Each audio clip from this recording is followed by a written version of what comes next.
எடுத்தான்.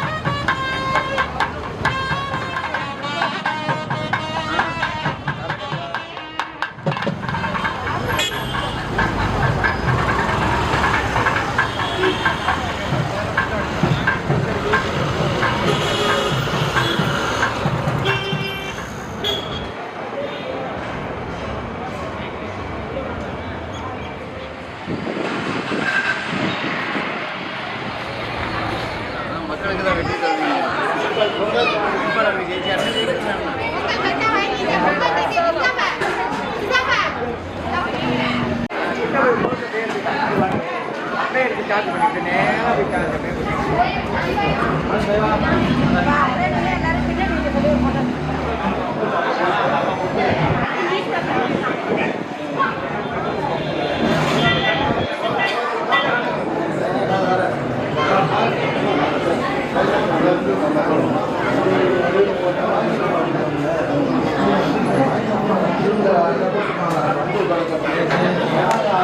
ஐயா வணக்கம் ஐயா.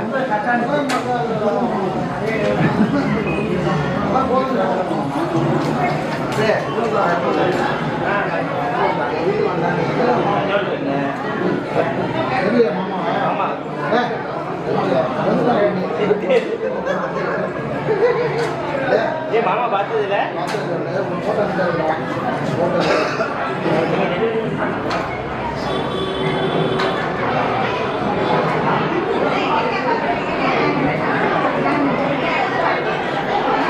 அப்படியே இருங்க.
வள்ளலாரை முன் கண்டனரே வாக்கின் மன்னவனார் திருச்சிற்றம்பலம்.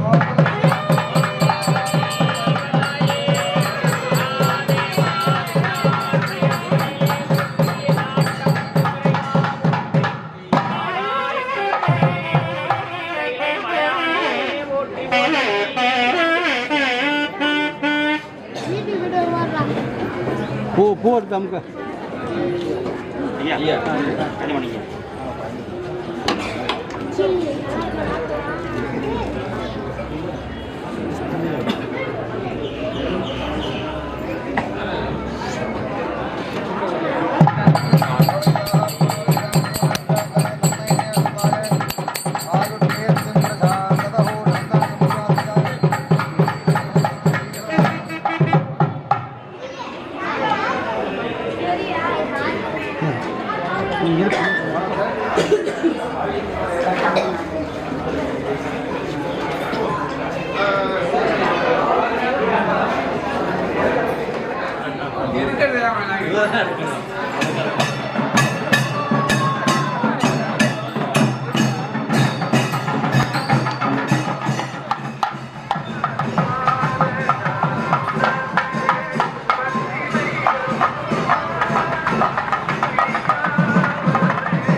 பெரிய கோயில் டீமு நம்ம தான், அதெல்லாம் கிடையாது. சரியா?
இருக்கின்றார்கள். அவர்களை இருக்கின்றார்கள்.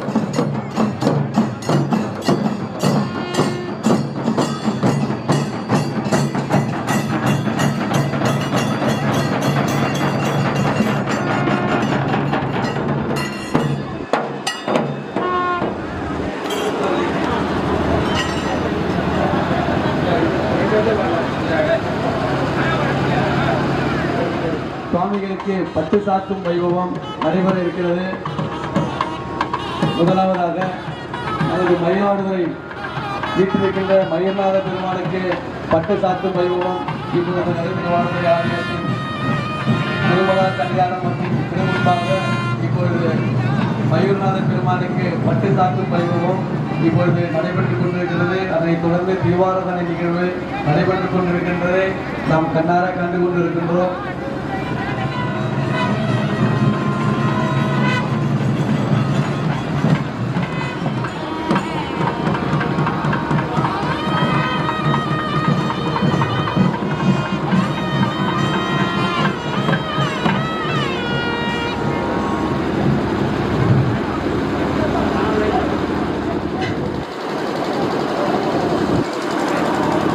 பேட்டரி கையில் வச்சிருக்கியா? எழுந்திருக்கின்ற ஐயாரப்பர் சுவாமிகளுக்கு இப்பொழுது பட்டு சாத்தும் வைபவம் நடைபெற்றுக் கொண்டிருக்கிறது. அதனைத் தொடர்ந்து ஒப்பிலா நாயகி உடனாகிய கையிலாக வாக்கியம் இப்பொழுது பட்டு சாத்தும் வைபவம் தொடர்ந்து நடைபெற்றுக் கொண்டிருக்கின்றதை நாம் கண்ணார கண்டு பூனை பூஜை செய்த தலமான அந்த கூரை நாடு இப்பொழுது தொடர்ந்து நிகழ்த்திக் கொண்டிருக்கின்றார்கள். அடுத்ததாக ஒப்பிலா நாயகனாகிய தாண்டோண்டீஸ்வர பெருமானுக்கு இந்த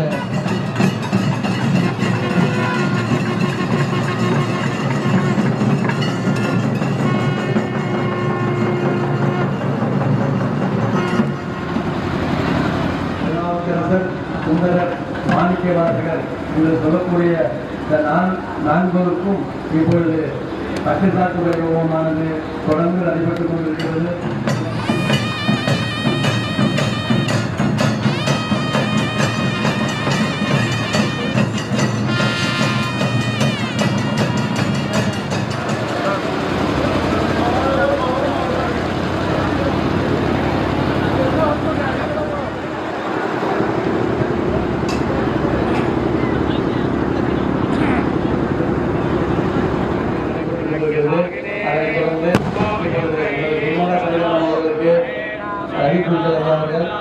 முன்னாடி அணிவித்து சிறப்பு செய்கிறார்கள்.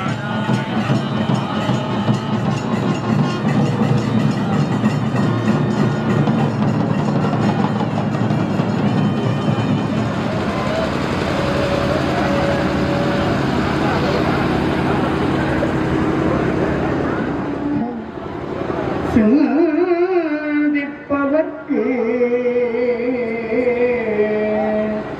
சிந்திப்பரியணி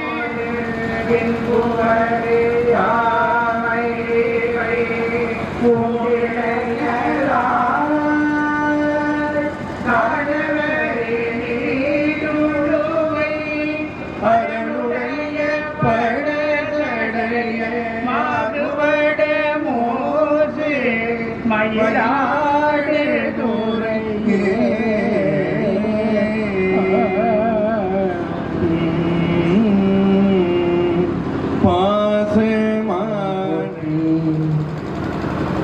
தூவினுக்கு அருங்கலம் பொங்கு தாமரை ஆவினுக்கு அருங்கலம் அருணஞ்சு ஆடுதல்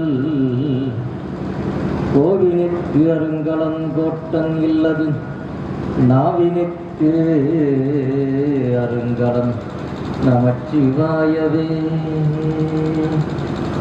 எல்லாம் அல்ல ஞானமே வடிவாகிய ஞானம் ராஜபிரமாவுடைய திருடி வணங்கும் திருக்கைலாய பரம்பரை மெய்கண்ட சந்தானம் திருவாவூர்திரையாதினம் ஸ்ரீ அம்சுவாமித்திய திருடி போற்றி வணங்கும். இன்று ஒரு பொன்னான ஒரு நன்னாள் சப்தத்தான திருவிழா இன்று மிகச் சிறப்பாக நடைபெற்றது. திருவாவூர்திரை ஆதீனத்துக்கு சொந்தமான அறமலர்த்தனாய் ஐயாரப்பர் திருக்கோயிலிருந்து சுவாமி எல்லாம் புறப்பட்டு மற்றும் பல திருக்கோயில்களில் இன்று கூரைநாடு,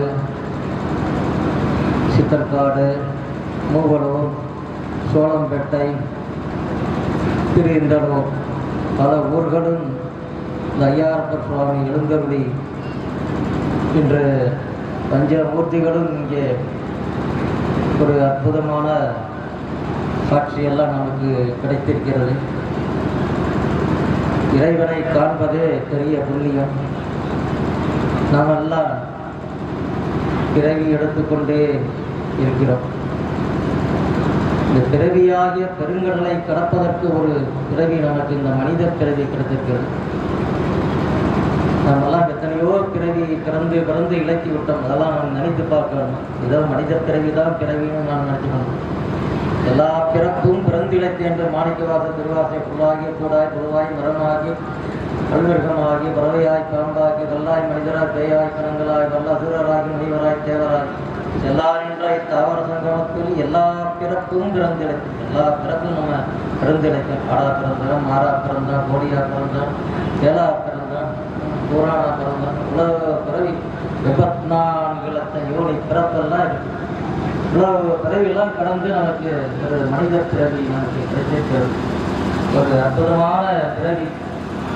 நம்மெல்லாம் இந்த பிறவியில இருந்து கொண்டு இறை வழிபாடும் அடியார்கள் வழிபாடும் நம்ம செய்ய வேண்டும். இது செய்தால்தான் நம்முடைய வினையெல்லாம் கழியும். நம்மெல்லாம் பிறவி எடுத்துக்கொண்டு துன்பப்படுகிறோம். பாருங்க, எவ்வளவு துன்பம் பாருங்க. இந்த வாழ்க்கையில வாழ்வதற்கு பொருள் இல்லைன்னா எவ்வளவு கஷ்டப்படுறோம். எல்லாருக்குமே பொருளை நம்பித்தான் நம்ம இருக்கிறோம். அருள் இல்லாருக்கு அவ்வளவும் இல்லையாங்க, பொருள் இல்லாத இல்லை என்று சொல்வது போல இந்த உலகத்திலே வாழ்வதற்கு நமக்கு பொருள் தேவைப்படுது. இந்த பொருள் நாம் அதை எப்படி சம்பாதிக்கிறோம் பாருங்க. நம்ம படித்தாதான் நமக்கு அரசாங்க வேலை கிடைக்கும்.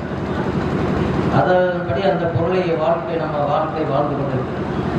இல்லை என்றால் நம்ம விவசாயம், உழவு தொழில், மற்ற தொழில்கள் மூலமாக நம்ம அந்த வாழ்க்கையை நம்ம கடைபிடிக்கிறோம். இந்த பொருள் எல்லாருக்குமே தேவைப்படுகிறது.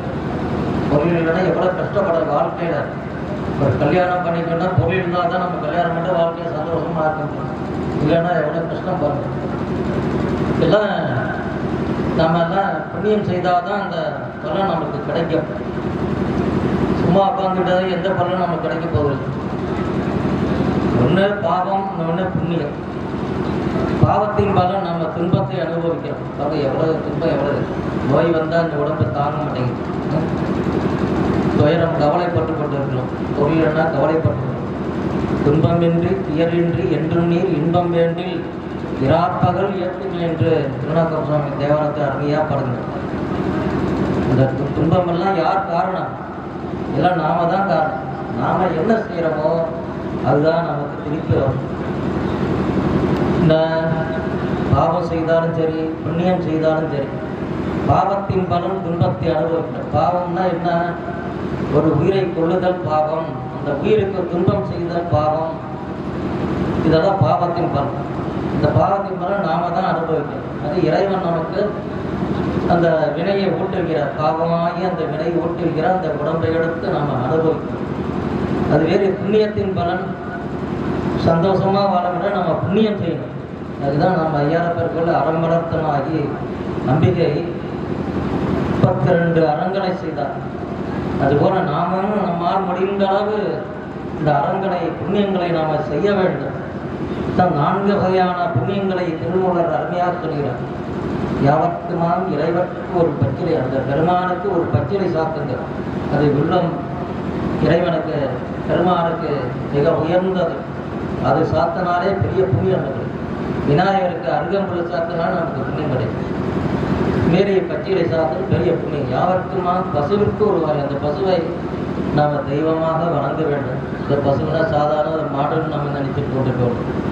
இந்த பசுவுக்கு நம்மால் முடிந்த அளவு இந்த உணவெல்லாம் கொடுப்பது பெரிய புண்ணியம். ஞாபகமாக பசுவுக்கு ஒரு கைப்பிடி புல் கொடுத்தாலே பெரிய புண்ணியம் நமக்கு கிடைக்கும். யாவர்க்குமாம் உண்ணும் போது ஒரு கைப்பிடி என்று சொல்ல, யாராக இருந்தாலும் பசின்னு வந்தாலும் சாப்பாடு போடுவது பெரிய புண்ணியம். ஏன்னா காரைக்கால் அம்மையாரெல்லாம் பாருங்கள், வருகின்ற அடியார்களுக்கெல்லாம் அன்னதானம் போட்டாங்க. ஏதோ அன்னதானம்னா 1000 பேருக்கு 10,000 பேர்கள், யாராவது ஒரு அடியார்கள் வந்து ஒரு அன்னதானம் போடுறது பெரிய புண்ணியம்.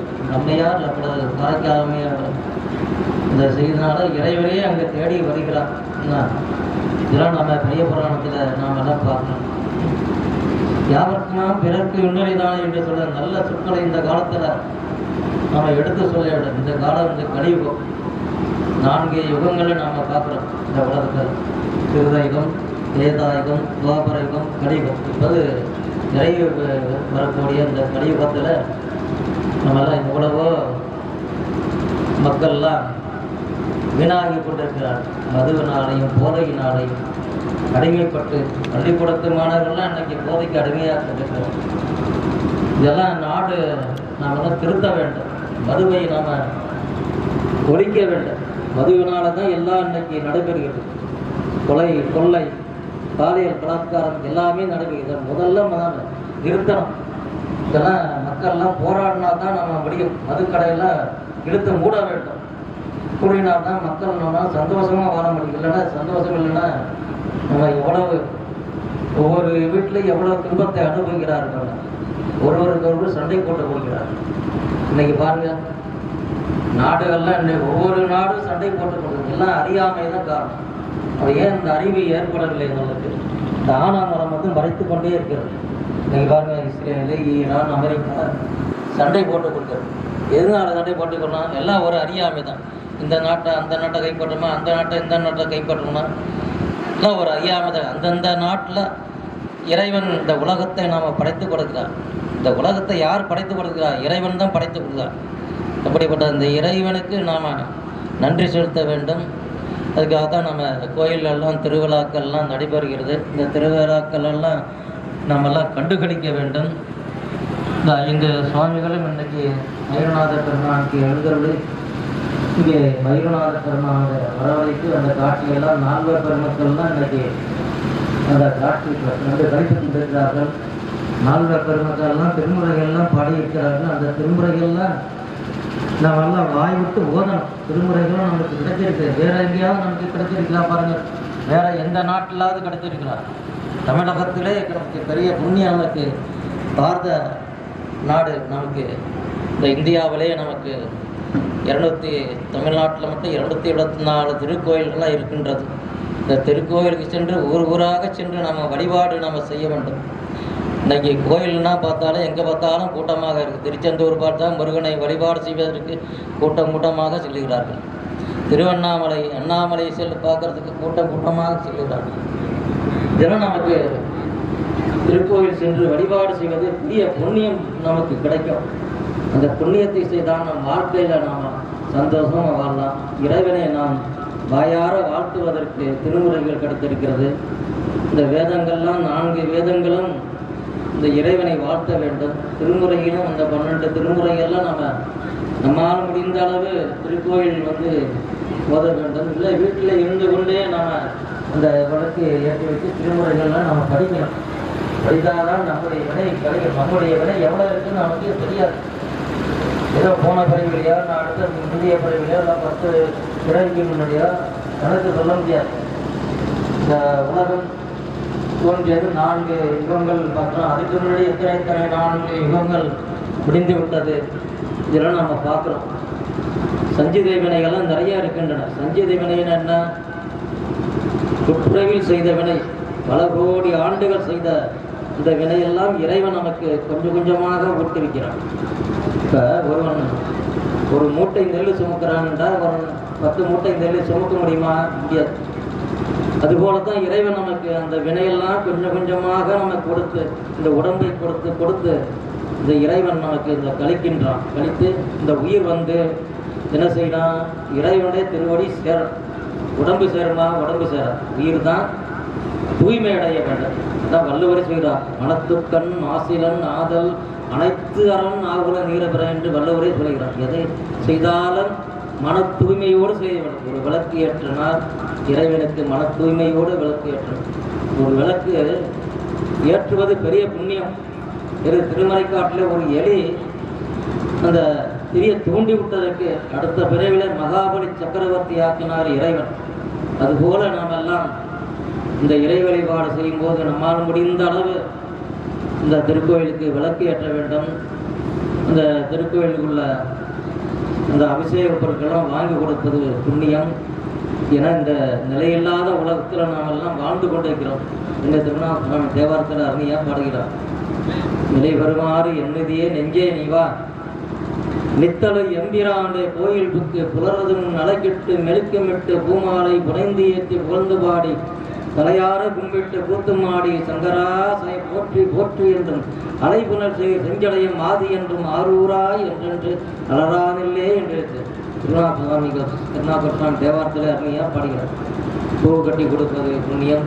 அந்த மெழுக்கு சுட்டுவது, அந்த கோயில்களை கூட்டி சுத்தப்படுத்துவது புண்ணியம். திருநாகர் சுவாமிகள் தேவாரமும் பாடினார், உலவாரப்பணியும் செய்தார். அதுபோல நாமெல்லாம் இறைவனுக்கு நாம் தொண்டு செய்ய வேண்டும். தொண்டு செய்தால் நாம் இந்த ஆன்மா தூய்மையடைந்து இறைவனை திருவடி செய்யலாம். திரையாகிய பெருங்கடலை கடந்து இறை வழிபாடு நாம் போதும் செய்து கொண்டிருக்க வேண்டும் என்று சொல்லி இங்கே வந்திருக்கின்ற அடியார் பெருமக்கள் அனைவருக்கும் அனைத்து பஞ்சமோ பஞ்சமுத்து சுவாமிகளும் இங்கே எழுந்து வல்லத்திலே காட்சி கொடுத்து நமக்கு பெரிய புண்ணியம் கிடைச்சிருக்கிறது. அந்த புண்ணியத்தை நம்ம வாழ்க்கையில சந்தோஷமும் வாழலாம் என்று சொல்லி இங்கே வந்திருக்கின்ற பெருமக்களுக்கும் அந்த இறைவனுடைய அருள் கிடைக்க வேண்டும் என்று சொல்லி உங்களையெல்லாம் வாழ்த்தி அமைகிறேன். திருச்சிற்றம்பலம்.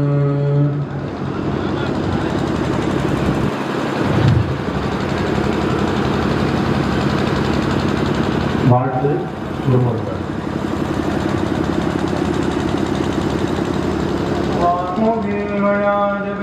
மறிவடம் சுரக்க மன்னன் போன்முறை அரசு செய்க குறைவிலாது உயிர்கள் வாழ்க நான் வரை திருமரபு நீடூழி தடைகமாதோ